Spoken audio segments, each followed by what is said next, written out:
Alright, most of this information is new to me, and as I've researched it a little bit, it seems like there are three different ways to solve for this FT, which is the force thrust of the drill.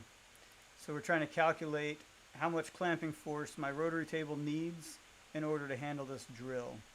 And these are the three different ways to calculate the thrust from the drill, or that force from the drill. And then we'll run through each of those calculations. Might not need this info because the force from these two calculations did not align with the force that Kennametal shows on their website. So I'm comparing all of this to this Kennametal drill insert, and Kennametal claims 19.56 foot-pounds of force in that cut, or from this drill insert. And so when I look at that, I get 19.52 from this calculation.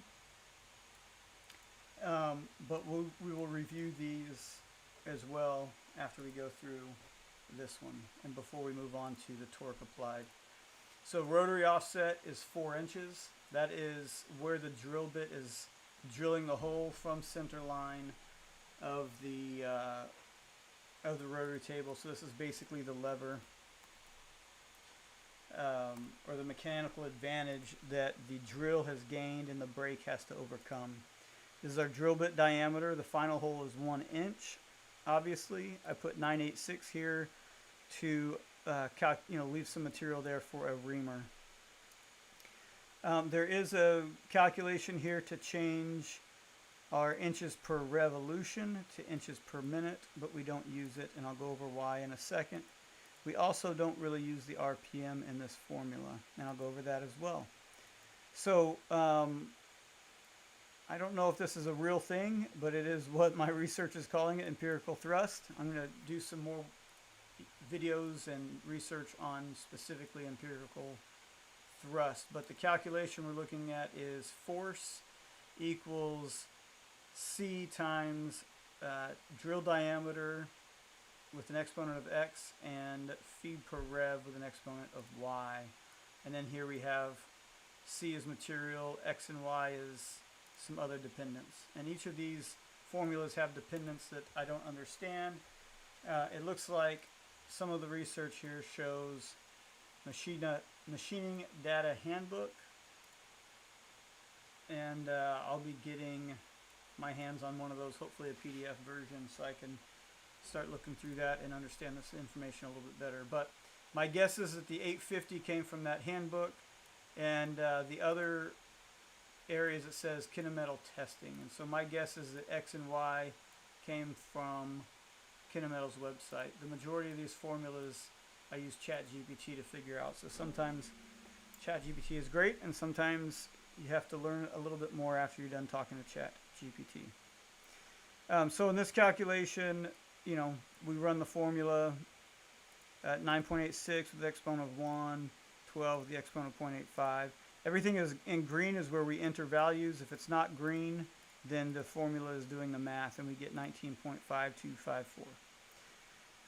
This thrust calculation is using an area, like the drill. It's calculating the drill thrust from the area of the drill. Okay, so it's calculating an approximate thrust value of 70 to 90 pounds per foot per inch squared, and we use that value after we get the area of the drill. And so our formula for that is pi times the diameter of the drill squared divided by 4. And again, this 986 is not green. It is being referenced from here. So as you fill out this information, we will be filling out all three formulas at the same time.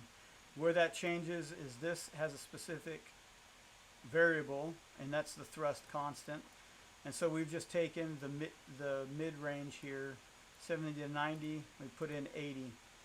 So then we are multiplying this 80 times this area, and we get 61 pounds per feet, whatever.